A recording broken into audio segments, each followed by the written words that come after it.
Greetings and welcome to this edition of Positronic. I'm Barry P. Cook. I'm here to talk about the latest episode of Star Trek Lower Decks, the season 3 finale. I can't believe we're already at the season 3 finale. It went by so quick. Anyway, this episode was called The Stars at Night.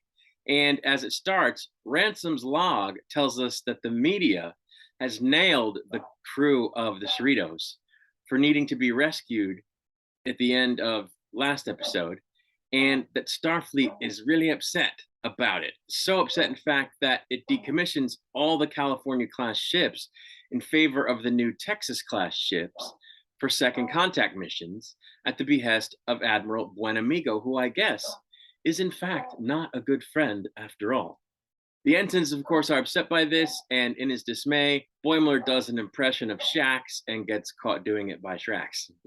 Captain Freeman, who of course is also not happy about this, is offered a promotion to Fleet Admiral in charge of the Texas-class ships to sort of placate her. But she turns it down and instead suggests that the Cerritos and the Texas-class ship compete with each other to see who can do a better job of completing a set of second contact missions to decide the fate of the Cali-class ships.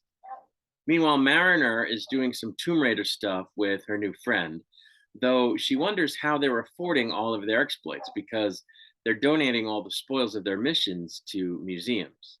As the Cerritos crew scrambles to win the race, there are a bunch of jokes about how they need to do Commander Data level work, and Ransom even shows some of the crew how to do the Riker maneuver. Dr. Pulaski's being shown to her quarters. Start with something like this here.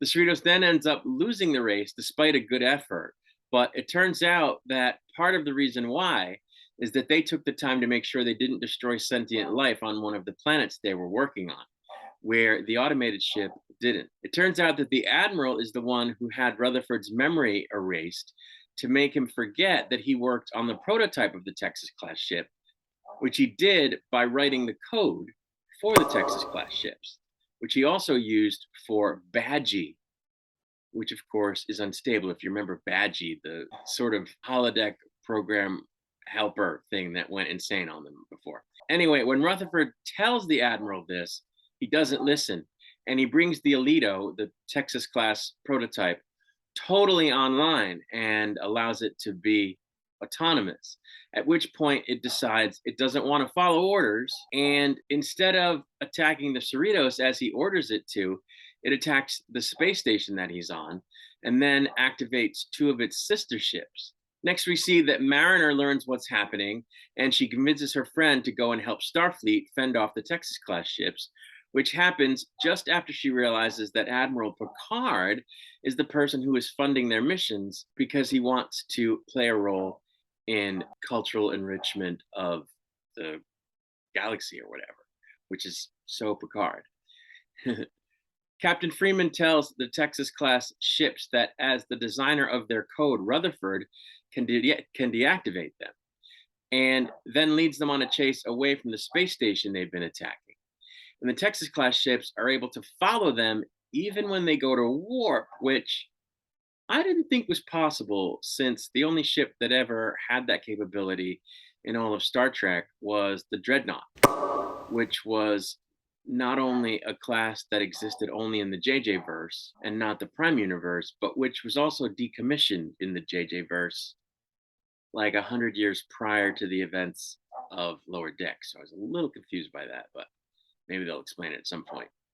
After the Cerritos ejects the warp core at Shrax's suggestion with a boisterous second from BOIMLER, which apparently Shrax has always wanted to do in an emergency situation, the Texas-class ships collide with it and are destroyed. 2 of them anyway. The Alito is still coming at the Cerritos and attempts to destroy it, but Mariner shows up in the nick of time, having alerted the rest of the California-class ships to the situation, and between them, they destroy the Alito.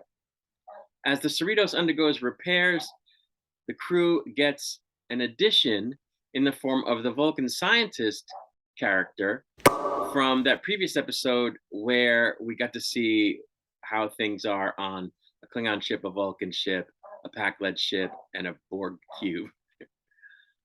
Mariner then returns to the fold, and everything that happened at the end of the previous episode is smoothed over before she is assigned once again to the first officer at her own request, such that he can serve as her mentor, much to his dismay.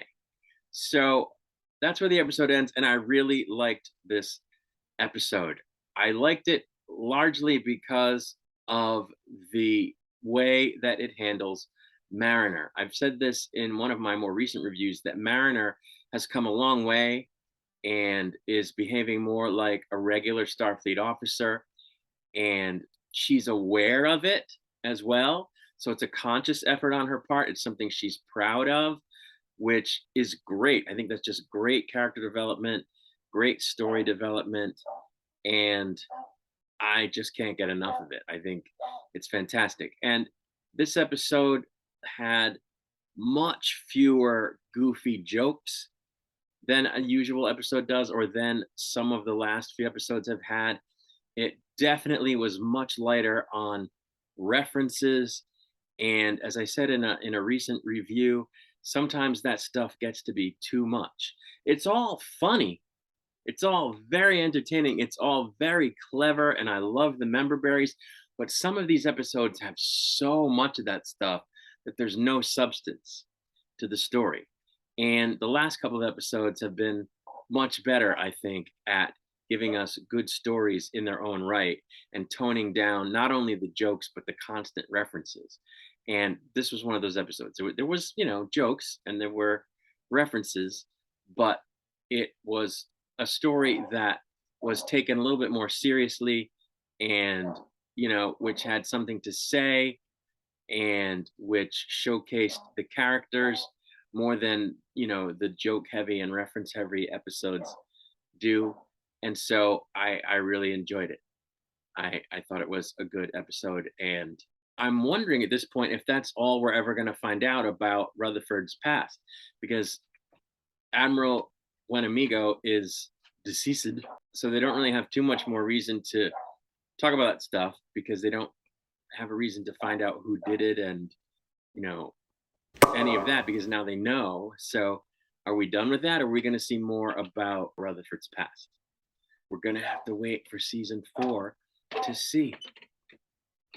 And that's going to be forever until it comes back.